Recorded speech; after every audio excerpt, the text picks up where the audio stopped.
इससे पहले मैंने मिट्टी विषय पढ़ाया। मिट्टी विषय पर मैंने मृदा सॉइल पर मैंने 2 वीडियो डाले। दोनों वीडियो मैंने मिट्टी के निर्माण, उनका कंपोजिशन, मिट्टी की विशेषताएं, गुण, क्षारीय मिट्टी, अम्लीय मिट्टी क्या होती है बताया। अभी तक मैंने भारत की मिट्टियों पर चर्चा नहीं की थी। आज का वीडियो भारत की मिट्टियाँ है ना। आज का जो विषय है वो भारत की मिट्टियाँ, इस पर मैं केंद्रित रहूँगा। तो मैंने क्या बनाया है पहले इसे दिखा दें। जो नीले कलर की लाइन है वो पर्वतीय मिट्टी है। नीले कलर की जो लाइन देख रहे हैं आप लंबवत, पूर्व से पश्चिम की तरफ पर्वतीय मिट्टी है। हरे कलर की जो क्षैतिज लाइन है ये जलोढ़ मिट्टी है, इसे अलुवियल सॉइल कहते हैं, है ना। देख लीजिए कहाँ कहाँ तक है। ये गुजरात तक चलाया है, थोड़ा राजस्थान में, उत्तर भारत के मैदान में, ब्रह्मपुत्र नदी की घाटी तक चलाया है, देख रहे हैं आप। उसके अलावा प्रायद्वीपीय भारत के पठार में आप देखिए जो कटिंग का निशान मैंने बनाया है रेड कलर से, वो लाल मिट्टी है। काले कलर के जो स्पॉट हैं वो काली मिट्टी है ना। और काले कलर के जो छोटे स्पॉट वाला क्षेत्र है इसे मरुस्थलीय मिट्टी कहते हैं। और यह लैटराइट मिट्टी है। पश्चिमी तट का जो मैदान है, पश्चिमी घाट समेत पश्चिमी तट का मैदान, यहाँ पर लैटराइट मिट्टी है। लैटराइट मिट्टी केवल यही नहीं पाई जाती है, पूर्वी तट पर, खासकर उड़ीसा का जो तट है वहाँ पे, और थोड़ा सा छोटा नागपुर पठार का जो राजमहल की पहाड़ियों वाला क्षेत्र है ना, ये देखिए लाल कलर के जो स्पॉट हैं ये लैटराइट मिट्टी का क्षेत्र है। इसी तरह गारो खासी जयंतिया पहाड़ियाँ जो हैं वहाँ पर लैटराइट मिट्टी मिलती है, और थोड़ी सी असम में भी मिलती है ना। असम और मेघालय की पहाड़ियों पर भी लैटराइट मिट्टी पाई जाती है। तो मैंने ये बताया कि कहाँ कहाँ पर ये मिट्टियाँ फैली हुई हैं, और मैंने ये प्रोफाइल बताया कि यहाँ मिट्टियों के नाम लिखे हुए हैं। अब आप मैप को समझ सकते हैं जब मैं आगे पढ़ाऊँगा तो आज मैं पढ़ा रहा हूँ भारत की मिट्टियाँ। आइए स्टार्ट करते हैं। एक संस्थान है भारतीय कृषि अनुसंधान परिषद, इसे इंग्लिश में कहते हैं Indian council for agricultural research, ICAR। मुख्यालय इसका दिल्ली में, नई Delhi. Indian council for agricultural research अर्थात भारतीय कृषि अनुसंधान परिषद, मुख्यालय नई दिल्ली। तो ICAR ने भारत में 8 प्रमुख मिट्टियों की पहचान की है। भारत में 8 प्रमुख मिट्टियों की पहचान की है। पर्वतीय मिट्टी अर्थात हिल सॉइल, जलोढ़ मिट्टी, अलुवियल सॉइल, काली मिट्टी, ब्लैक सॉइल, लाल मिट्टी, रेड सॉइल, लैटराइट मिट्टी, लैटराइट सॉइल, मरुस्थलीय मिट्टी, डेजर्ट सॉइल, पीट और दलदली मिट्टी, लवड़ी और क्षारीय मिट्टी। ये हो गया 8 प्रकार की मिट्टियां। इसे आप नोट कर लीजिए कि ICAR ने, भारतीय कृषि अनुसंधान परिषद ने, भारत में 8 प्रकार की मिट्टियों की पहचान की है। ठीक है, इनका नाम आप नोट कर लीजिए। अब मैं ब्लैक बोर्ड पर लिखने के लिए थोड़ा जगह बनाना चाहता हूँ, इसलिए इसे हम डिलीट कर देते हैं। तो 8 प्रमुख मिट्टियों की पहचान हुई है ICAR द्वारा, इनका नाम आपने देखा। और एक और संस्थान है, हालांकि ऑर्गेनाइजेशंस जो प्रमुख हैं कृषि संबंधी उन्हें मैं अलग से लिखवाऊंगा, लेकिन यहाँ पे इसे देख लीजिए, भारतीय मृदा विज्ञान संस्थान, भारतीय मृदा विज्ञान संस्थान।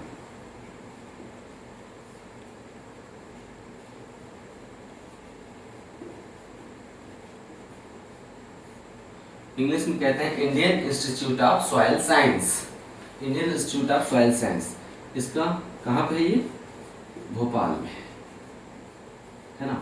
भारतीय मृदा विज्ञान संस्थान भोपाल में। आइए समझते हैं कि भारत में सबसे ज्यादा क्षेत्रफल पर कौन सी मिट्टी फैली हुई है, या कौन सी मिट्टियां ज्यादा क्षेत्रफल पर फैली हुई हैं। तो अगला पॉइंट लिखिए कि भारत में सबसे ज्यादा क्षेत्रफल पर पाई जाने वाली 4 मिट्टियां इस प्रकार हैं। सबसे ज्यादा क्षेत्रफल पर पाई जाने वाली 4 मिट्टियां, ये 4 मिट्टियां हैं। सबसे ज्यादा क्षेत्रफल पर जलोढ़ मिट्टी पाई जाती है ना, जलोढ़, जो हरे कलर का क्षेत्र आप देख रहे हैं ना, हरे कलर की क्षैतिज लाइन है।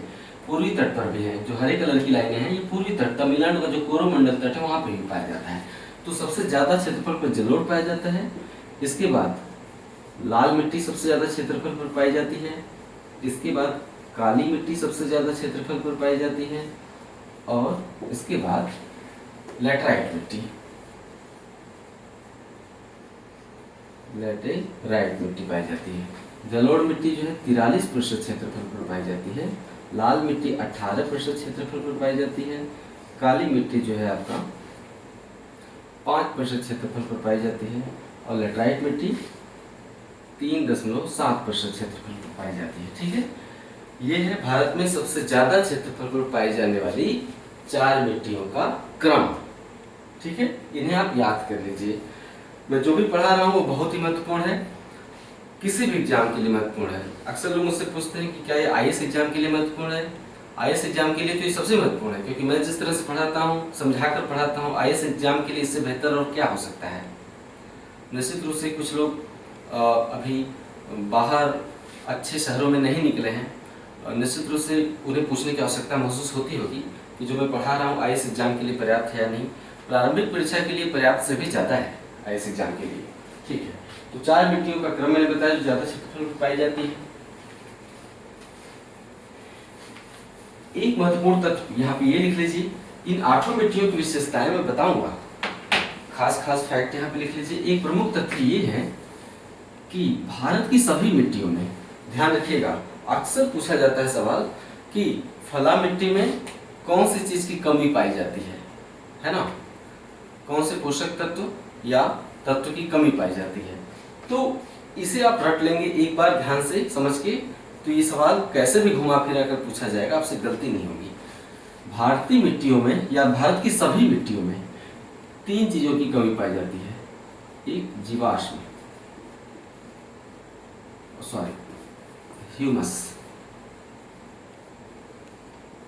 ह्यूमस, नाइट्रोजन और फास्फोरस।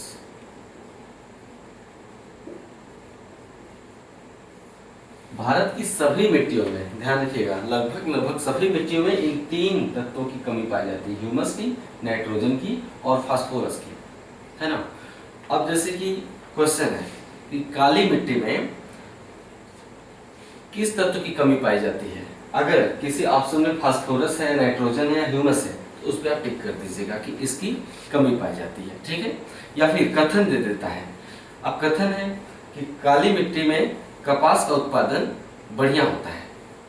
ठीक है, कारण काली मिट्टी में ह्यूमस प्रचुर मात्रा में पाया जाता है। गलत, मैंने बोला कि भारत की सभी मिट्टियों में इन तीनों चीजों की कमी पाई जाती है। ठीक है, ओके।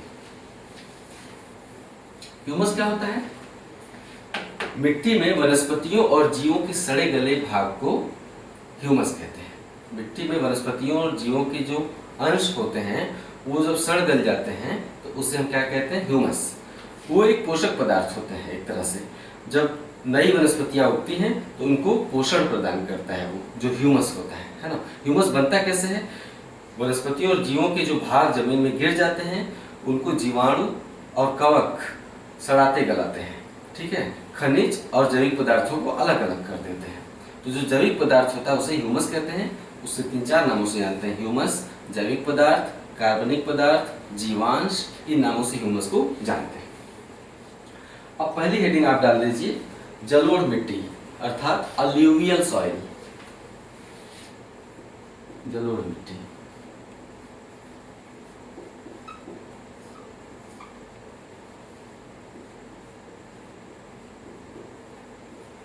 Alluvial soil. इसे कॉप मिट्टी या कछारी मिट्टी भी कहते हैं।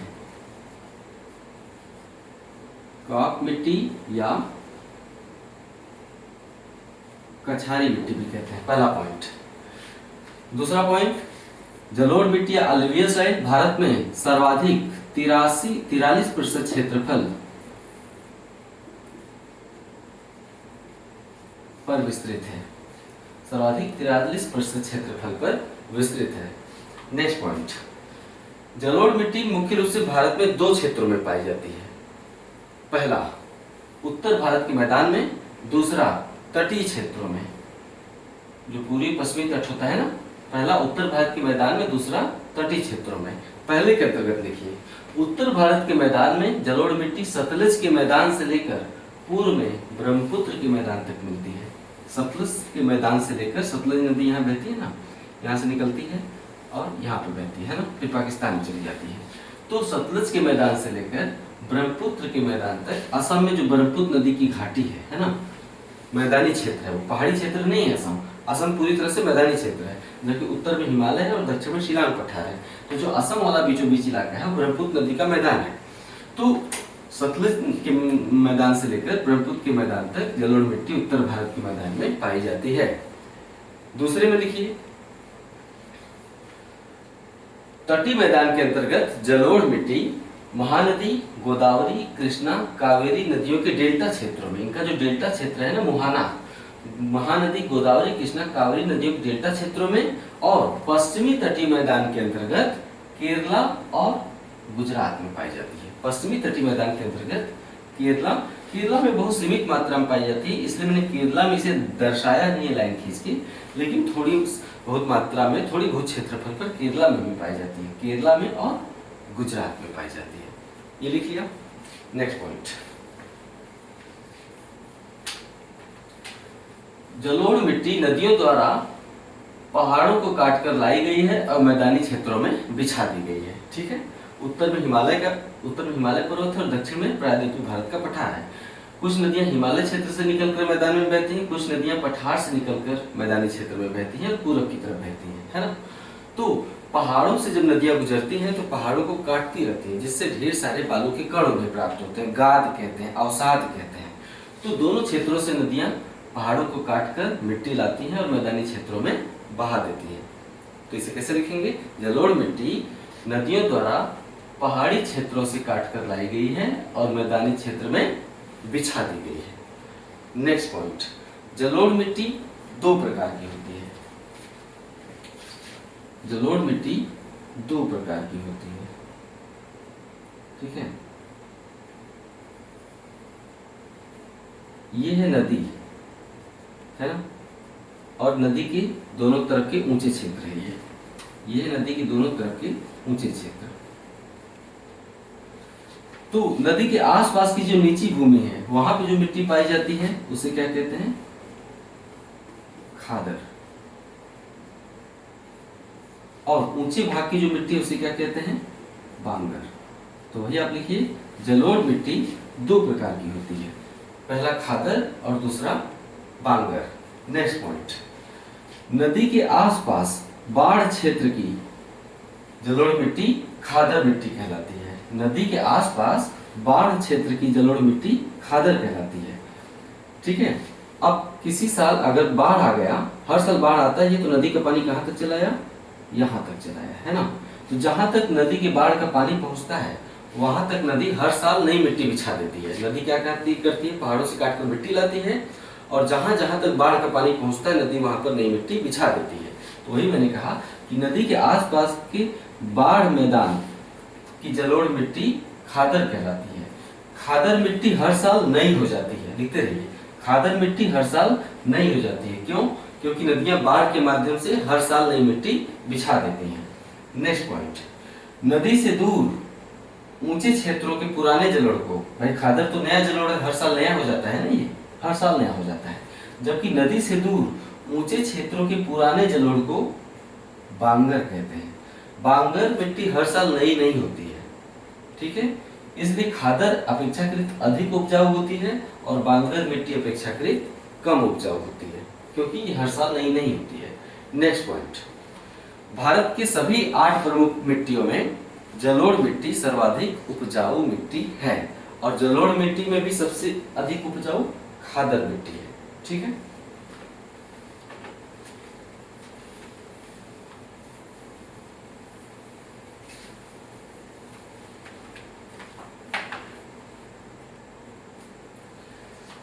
जो बांगर क्षेत्र होता है, बांगर मतलब नदी से दूर का इलाका, है ना। जैसे जैसे आप नदी की तरफ बढ़ते हैं जमीन नीचे चली जाती है और नदी से दूर जैसे जैसे जाएंगे जमीन ऊपर उठती चली जाती है। जैसे आपका कोई गांव होगा, है ना, नदी से दूर आपका कोई गांव तो होगा ना। आप गांव में जाते होंगे, देखते होंगे कि आपका गांव किस क्षेत्र में होता है, खादर क्षेत्र में गांव नहीं बसते हैं। क्यों? क्योंकि खादर क्षेत्र में बाढ़ का पानी पहुंच जाता है। गांव हमेशा खादर क्षेत्र से दूर बांगर क्षेत्रों में बसते हैं। यानी आपके गांव की मिट्टी कौन सी मिट्टी है, बांगर मिट्टी है, समझ गए आप। तो अपने गांव आप जाते हैं, जमीन उमीन की खुदाई होती है। अगर मकान बनाना है या कुआं खोदना है, कुआं खोदने में सबसे अच्छा दिखाई देता है जो मैं बताना चाहता हूँ। कोई कुआं खोदा जाता है या जमीन की में मकान की नींव के लिए जमीन की खुदाई की जाती है, तो आपने अक्सर देखा होगा छोटे छोटे सफेद सफेद भूरे कलर के पत्थर निकलते हैं, उनका आकार ऐसा होता है, ठीक है, ऐसा होता है, ऐसा टेढ़े मेढ़े होते हैं, व्हाइट कलर के होते हैं, बहुत ही ठोस और भारी होते हैं। छोटा सा भी अगर होगा हाथ में उठाएंगे ना तो भारी लगता है, बहुत ही कठोर होता है। तो कंकड़ कहते हैं उसे, है ना। तो बांगर क्षेत्रों में मिलता है। तो अगला पॉइंट लिखिए कि बांगर क्षेत्र की मिट्टी में खुदाई करने पर कैल्शियम कार्बोनेट की ग्रंथियां मिलती हैं। ये किसका बना होता है? कैल्शियम कार्बोनेट का बना होता है, यानी चूना पदार्थ का बना होता है। तो बांगर क्षेत्र को खुदाई करने पर कैल्शियम कार्बोनेट की ग्रंथियां पाई जाती हैं। ये ग्रंथि कहाँ से लाई गई है? हिमालय क्षेत्र को काटकर नदियों द्वारा लाई गई है और नई मिट्टी द्वारा ढक दी गई है। भाई इस पूरे क्षेत्र में बहुत ज्यादा नदियां बहती रही अतीत काल में। अब चूंकि ये क्षेत्र भर गया है मिट्टियों द्वारा, तो नदियों ने एक सीमित इलाका अपना बना लिया है।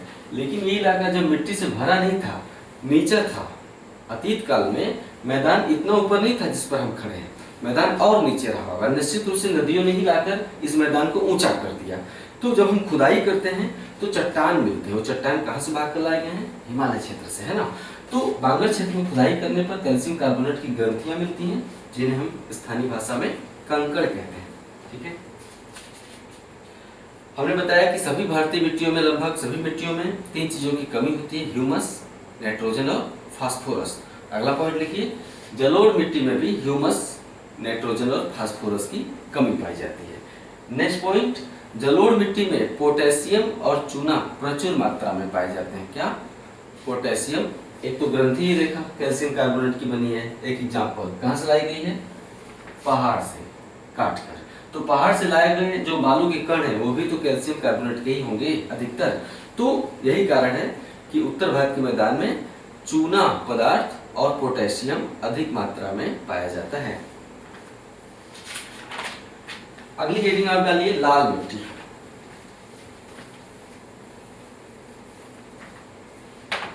रेड सॉइल, लाल मिट्टी या रेड सॉइल।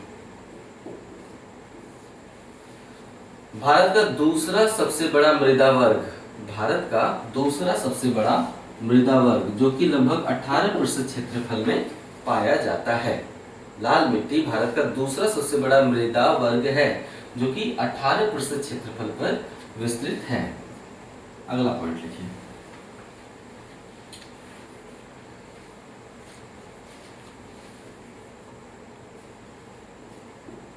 लोहे की ऑक्साइड, लोहे के ऑक्साइड के कारण इसका रंग लाल होता है। लाल मिट्टी का क्षेत्रफल आप देख रहे हैं ना, काली मिट्टी के क्षेत्रफल के पूर्वी क्षेत्रों में और दक्षिणी भारत में जो मिट्टी सबसे ज्यादा क्षेत्रफल में फैली हुई है दक्षिण भारत में, उसे हम कहते हैं लाल मिट्टी। पूर्वोत्तर भारत में भी देखिए, अगर ब्रह्मपुत्र घाटी को छोड़ दीजिए, लेटराइट वाले क्षेत्रों को छोड़ दीजिए, लेटराइट मिट्टी वाले क्षेत्र को, तो पूर्वोत्तर भारत में भी ज्यादातर क्षेत्रों में कौन सी मिट्टी पाई जाती है? लाल मिट्टी ही पाई जाती है। तो लाल मिट्टी में लोहे के ऑक्साइड्स होते हैं। लोहे का ऑक्साइड क्या होता है? लोहा जब ऑक्सीकरण हो जाता है उसका, मतलब लोहा जब खुले में रखते हैं तो ऑक्सीजन के संपर्क में आ जाता है, ऑक्सीजन और नमी के संपर्क में, तो लोहे में क्या लग जाता है? जंग लग जाता है। जैसे आपका कोई खिड़की होगी, पुरानी खिड़की या लोहे का ग्रिल, अगर उस पर पेंट नहीं किए हैं तो उस पर जंग लग जाता है। वो जंग क्या होता है? लोहे के ऑक्साइड्स होते हैं, है ना। तो लोहे के, इसमें लोहे के कण पाए जाते हैं, तो उनके ऑक्साइड्स बन गए हैं, लोहे के ऑक्साइड्स। तो लोहे के ऑक्साइड्स किस कलर के होते हैं? लाल रंग के होते हैं। तो लोहे के ऑक्साइड्स के कारण इसका रंग लाल होता है। लाल मिट्टी भारत का दूसरा सबसे बड़ा मृदा वर्ग है और दक्षिण भारत में सबसे ज्यादा क्षेत्रफल में, दक्षिण भारत में या पठारी भारत में सबसे ज्यादा क्षेत्रफल में लाल मिट्टी ही पाई जाती है। ध्यान से देखिए, जो पठारी भारत है, यानी यहां से लेकर यहां तक जो पठारी भारत है, उसकी पूर्वी भाग में मिट्टी फैली हुई है। ध्यान दे रहे हैं? पश्चिमी भाग में तो काली मिट्टी है, पूर्वी भाग में आधा जो पूर्वी भाग है वो लाल मिट्टी का क्षेत्र है और आधा पश्चिमी भाग काली मिट्टी का क्षेत्र है। एक बार आप इसे माइंड में बैठा लेंगे ना कि पठारी भारत का आधा पश्चिमी भाग काली मिट्टी का क्षेत्र है, आधा पूर्वी भाग लाल मिट्टी का। तो जब सवाल पूछा जाएगा कि लाल मिट्टी निम्नलिखित में से किस राज्य में नहीं पाई जाती है, आप चुन लेंगे। लाल मिट्टी महाराष्ट्र में नहीं पाई जाती है ना, गुजरात में नहीं पाई जाती है, ठीक है। लाल मिट्टी केरला में नहीं पाई जाती है, ठीक है। इसका आप ध्यान से देख लेंगे एक बार तो आपसे गलती होने की संभावना बहुत कम हो जाती है। तो काली मिट्टी क्षेत्र के पूर्वी भाग में अर्थात पठारी भारत के पूर्वी क्षेत्रों में पाई जाती है और दक्षिण भारत में कन्याकुमारी तक पाई जाती है ना। दक्षिण भारत में, पूरे दक्षिण भारत में, अगर केरला को आप छोड़ दीजिए तो पूरे दक्षिण भारत में कौन सी मिट्टी पाई जाती है? लाल मिट्टी। जबकि दक्कन पठार के पूर्वी भाग में ये पाई जाती है, ठीक है। नेक्स्ट पॉइंट आप लिखिए, लाल मिट्टी पठारी भारत के पूर्वी भागों में और दक्षिण भारत में पाई जाती है। नेक्स्ट पॉइंट, इसका विस्तार मुख्य रूप से तमिलनाडु है ना, यहाँ पे कौन सा राज्य है? तमिलनाडु है। तमिलनाडु के उत्तर में कौन सा राज्य है? पहले आंध्र प्रदेश था, अब तेलंगाना भी तो बन गया है। तमिलनाडु, तेलंगाना, तेलंगाना के पूर्व में कौन सा राज्य है? आंध्र प्रदेश। आंध्र प्रदेश के उत्तर में छत्तीसगढ़, छत्तीसगढ़ के पूर्व में उड़ीसा, छत्तीसगढ़ के पश्चिम में पूर्वी मध्य प्रदेश। मध्य प्रदेश यहाँ से लेकर यहाँ तक फैला हुआ है ना। तो जो पूर्वी मध्य प्रदेश है वहां भी लाल मिट्टी पाई जाती है। और ये वाला जो सिरा है, यहाँ कौन सा राज्य है? बिहार के दक्षिण में कौन सा राज्य है? झारखंड, है ना। तो लाल मिट्टी का विस्तार मुख्य रूप से तमिलनाडु, तेलंगाना, आंध्र, छत्तीसगढ़, उड़ीसा, पूर्वी मध्य प्रदेश और झारखंड में है इसका विस्तार, ठीक है।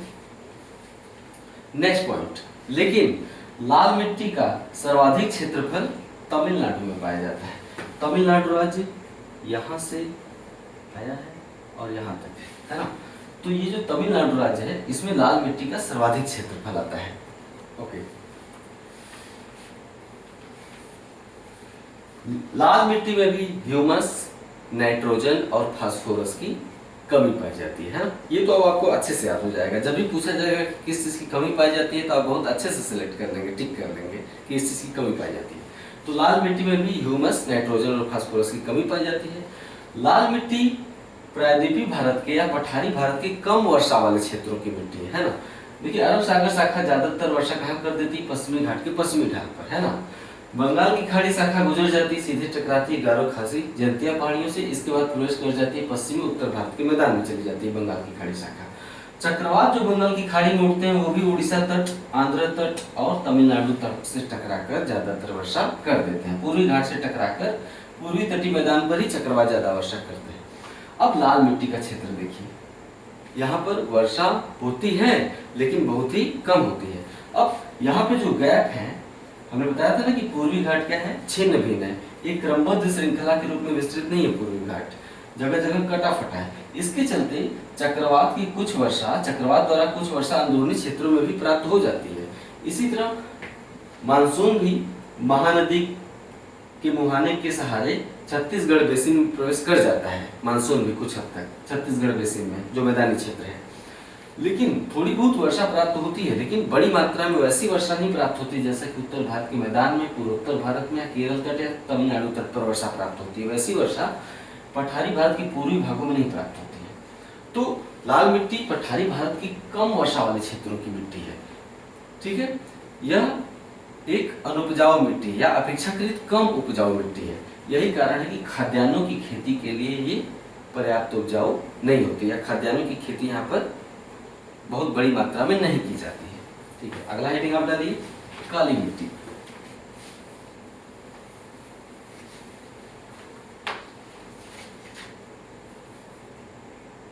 तीसरा है ब्लैक सॉइल।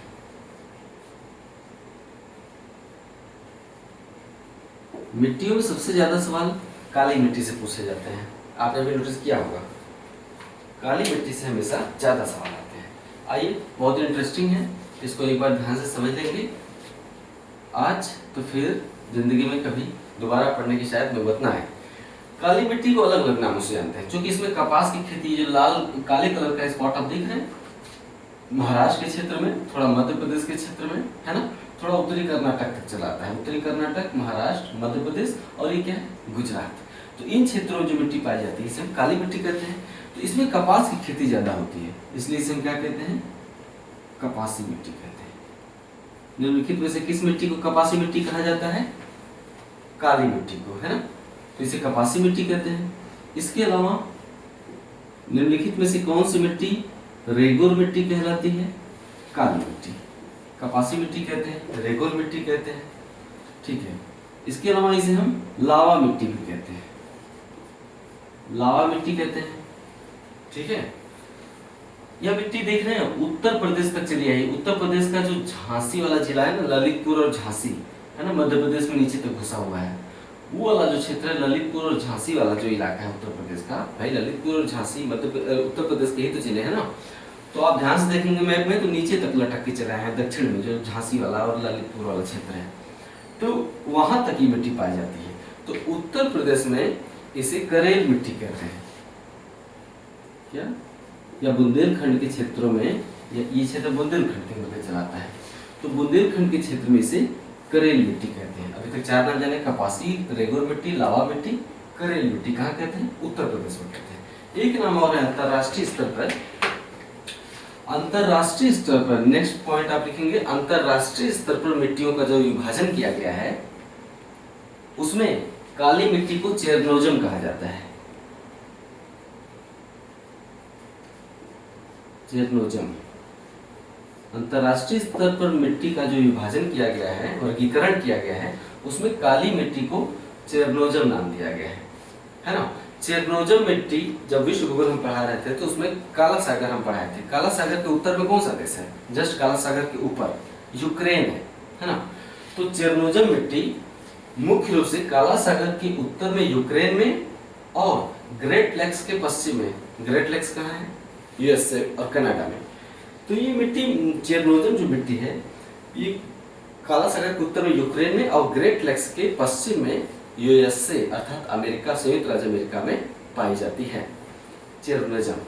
ये सवाल पूछा गया है कि निम्नलिखित में से कौन सी मृदा अंतरराष्ट्रीय चेरनोजम मृदा के रूप में जानी जाती है, तो आपका विकल्प कौन सा विकल्प चुनेंगे, काली मिट्टी वाला विकल्प, ठीक है।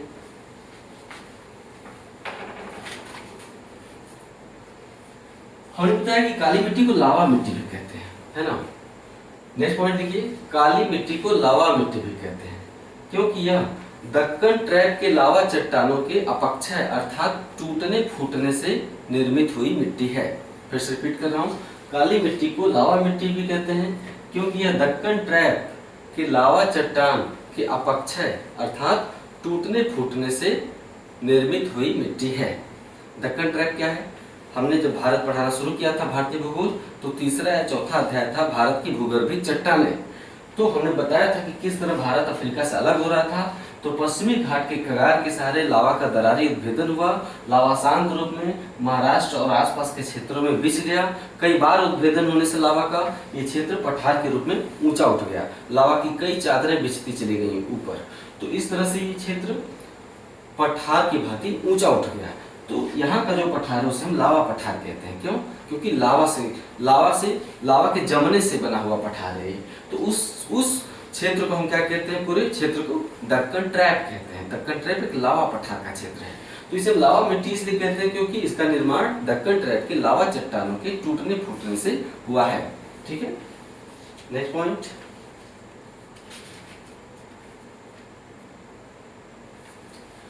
दक्कन ट्रैप या दक्कन पठार के अलावा काली मिट्टी मालवा पठार की भी विशेषता है। सवाल पूछा गया है कि मालवा पठार पर प्रमुख रूप से कौन सी मिट्टी पाई जाती है? आपका उत्तर होगा काली मिट्टी। दक्कन पठार पर तो काली मिट्टी पाई ही जाती है। इसके अलावा मालवा पठार, भाई दक्कन पठार के उत्तर में क्या है? सतपुड़ा पर्वत, उसके उत्तर में विंध्य पर्वत, विंध्य पर्वत के उत्तर में मालवा पठार। तो नेक्स्ट पॉइंट आप लिखेंगे, दक्कन पठार के अलावा काली मिट्टी मालवा पठार के क्षेत्रों में भी पाई जाती है, अर्थात यह मालवा पठार की प्रमुख मिट्टी है। नेक्स्ट पॉइंट, काली मिट्टी का विस्तार सबसे ज्यादा महाराष्ट्र राज्य में है। सबसे ज्यादा इसका भौगोलिक विस्तार या भौगोलिक क्षेत्रफल महाराष्ट्र राज्य में है।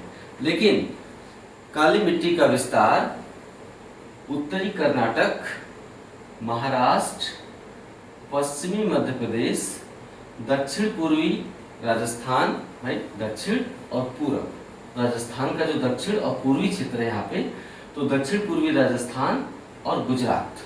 फिर से रिपीट कर रहा हूँ, काली मिट्टी का विस्तार उत्तरी कर्नाटक, महाराष्ट्र, पश्चिमी मध्य प्रदेश, दक्षिण पूर्वी राजस्थान और गुजरात राज्य तक है। ठीक है, नेक्स्ट पॉइंट, काली मिट्टी की प्रमुख विशेषता है कि इसमें जल धारण करने की सर्वाधिक क्षमता होती है।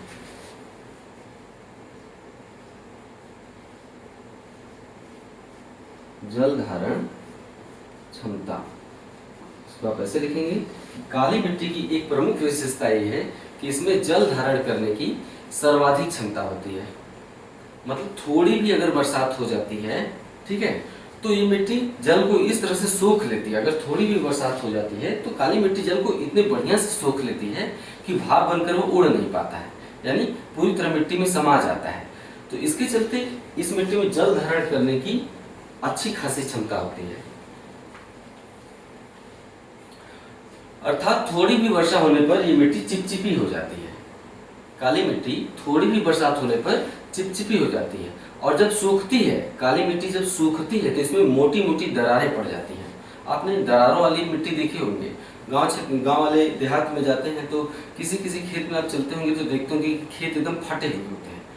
तो जो काली मिट्टी क्षेत्र के जो खेत होते हैं ना, वो इतने ज्यादा सूखने पर फट जाते हैं, इतने मोटे मोटे दरार पड़ जाते हैं कि अगर आप उसमें पैदल चलेंगे तो आपका पैर पूरा घुस जाएगा अंदर, है ना। आप विदर्भ क्षेत्र में अक्सर एक फेसबुक पे एक फोटो चलता है, वायरल होता रहता है, जिसमें एक बूढ़ा सा व्यक्ति अपने खेत में बैठा हुआ है लाठी लेकर। तो सूखाग्रस्त क्षेत्र होता है ज्यादातर, विदर्भ, महाराष्ट्र का जो विदर्भ क्षेत्र है वृक्ष छाया प्रदेश के अंतर्गत चलाता है, तो वर्षा कम होती है। तो एक फोटो वायरल होता है जिसमें दिखा था कि एक बूढ़ा व्यक्ति अपने खेत में बैठा हुआ है, खेत एकदम फटा हुआ है, खेत में मोटी मोटी दरारें दिखाई देती है ना। तो वैसी ही दरारें काली मिट्टी के क्षेत्र में पड़ जाती हैं। तो इसी गुण के कारण, क्योंकि सूखने पर इसमें मोटी मोटी दरारें पड़ जाती हैं, इसी गुण के कारण काली मिट्टी को स्वतः जुताई वाली मिट्टी कहा जाता है, यानी अपने आप इसकी जुताई हो जाती है। भाई खेत को क्यों जोतते हैं, खेत को जोता क्यों जाता है? आपने देखा होगा कि बरसात जब होने वाली होती है उसके पहले ही किसान खेतों में हल जोतने लगते हैं। बरसात होने से ठीक पहले किसानों को सुझाव दिया जाता है कि अपना खेत आप जोत दीजिए। क्यों? क्योंकि खेत जोत देंगे तो मिट्टी भुरभुरी हो जाएगी और बरसात के पानी को खेत अच्छी तरह से सोख सकेगा, है ना। उसके बाद उसमें बीज छीटा जाता है ताकि पहले से खेत पानी को सोख ले, इसलिए उसकी जुताई कर दी जाती है। तो काली मिट्टी में इतनी मोटी मोटी दरारें पड़ जाती हैं कि इसे जोतने की जरूरत नहीं पड़ती, फट जाता है एकदम। तो बरसात थोड़ा भी होता है तो अंदर तक पानी बिल्कुल चला जाता है, इसलिए इसे स्वतः जुताई वाली मिट्टी कहते हैं, काली मिट्टी को।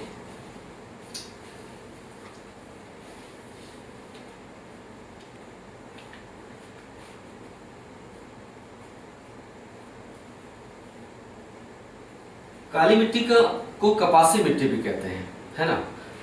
कपासी मिट्टी का सबसे ज्यादा क्षेत्रफल किस राज्य में है? महाराष्ट्र राज्य में है। लेकिन कंफ्यूज मत होइएगा, कपास का सबसे ज्यादा उत्पादन वर्तमान में किस राज्य में होता है? गुजरात में होता है। आपसे सवाल पूछा जाएगा कि निम्नलिखित में से किस राज्य में कपास का सबसे ज्यादा उत्पादन होता है? गुजरात में। जबकि कपासी मिट्टी का सबसे ज्यादा क्षेत्रफल महाराष्ट्र राज्य में। जो काली मिट्टी होती है शुष्क खेती के लिए,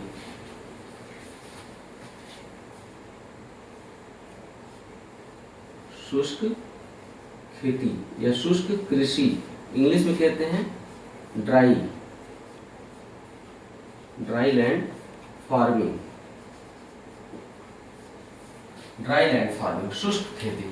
पहले शुष्क खेती को जान लीजिए। अच्छा, ये पॉइंट कंप्लीट कर लीजिए कि काली मिट्टी शुष्क खेती के लिए सर्वाधिक उपयुक्त मिट्टी होती है, क्योंकि इसमें जल धारण करने की सर्वाधिक क्षमता होती है। क्योंकि जल धारण करने की सर्वाधिक क्षमता होती है, इसलिए यह शुष्क खेती के लिए, शुष्क कृषि के लिए सर्वाधिक उपयुक्त मिट्टी होती है। शुष्क कृषि क्या होती है? जिन क्षेत्रों में वर्षा कम होती है, जैसे राजस्थान या फिर वृष्टि छाया प्रदेश का क्षेत्र, है ना। तो राजस्थान या वृष्टि छाया प्रदेश का क्षेत्र जहाँ वर्षा कम होती है, वहां पर खेती की एक विशेष पद्धति अपनाई जाती है जो जल बचत पर आधारित होती है, पानी की बचत पर आधारित होती है। जैसे आपने देखा होगा कि उत्तर भारत के मैदान में लोग खेत की सिंचाई कैसे करते हैं, ट्यूबवेल चला देते हैं और क्यारियों या नालियों के द्वारा पानी खेत तक पहुंचता रहता है, और जब तक खेत लबालब भर न जाए तब तक ट्यूबवेल बंद नहीं करते हैं। लेकिन जो सूखाग्रस्त क्षेत्र होते हैं वहाँ तो भूमिगत जल भी नहीं होता है, बरसात भी कम होती है, तो खेती की कैसे जाए। तो एक विशेष तकनीक अपनाते हैं जो जल बचत पर आधारित होती है। जैसे आपने सुना होगा ड्रिप सिंचाई, स्प्रिंकल सिंचाई, है ना। ड्रिप सिंचाई, स्प्रिंकल सिंचाई, पानी को ऐसे पहुंचाया जाता है कि सीधे जड़ों तक ही पहुंचे, आसपास पानी बिखरे ना, बर्बाद ना हो, है ना। तो उसे ड्रिप सिंचाई या स्प्रिंकल सिंचाई, सिंचाई हम बाद में पढ़ाएंगे तो बताएंगे ड्रिप स्प्रिंकल के बारे में। तो ऐसी खेती जो जल बचत पर आधारित हो और पानी सीधे पौधों को ही मिले, या फिर अन्य भी तरीके अपनाए जाते हैं। जैसे पूरे क्षेत्र को इस तरह से नालियों में बांट दिया जाता है, या पूरे क्षेत्र में इस तरह से नालियां या क्यारियां बनाई जाती हैं कि पानी सीधे खेतों तक ही पहुंचे और पानी बर्बाद न हो। तो पानी की बर्बादी से बचा जाता है ऐसे क्षेत्रों में। तो इसे ही हम शुष्क कृषि कहते हैं, या सूखाग्रस्त क्षेत्रों की कृषि। तो काली मिट्टी शुष्क कृषि के लिए सर्वाधिक उपयुक्त होती है, क्योंकि इसमें नमी धारण करने की सर्वाधिक क्षमता होती है। तो ये हो गया लाल मिट्टी, जलोढ़ मिट्टी यानी अलुवियल मिट्टी, लाल मिट्टी और काली मिट्टी। 3 मिट्टियों के बारे में पढ़ा। शेष मिट्टियों के बारे में अगले अध्याय में, अगले वीडियो में आप पढ़ लेंगे।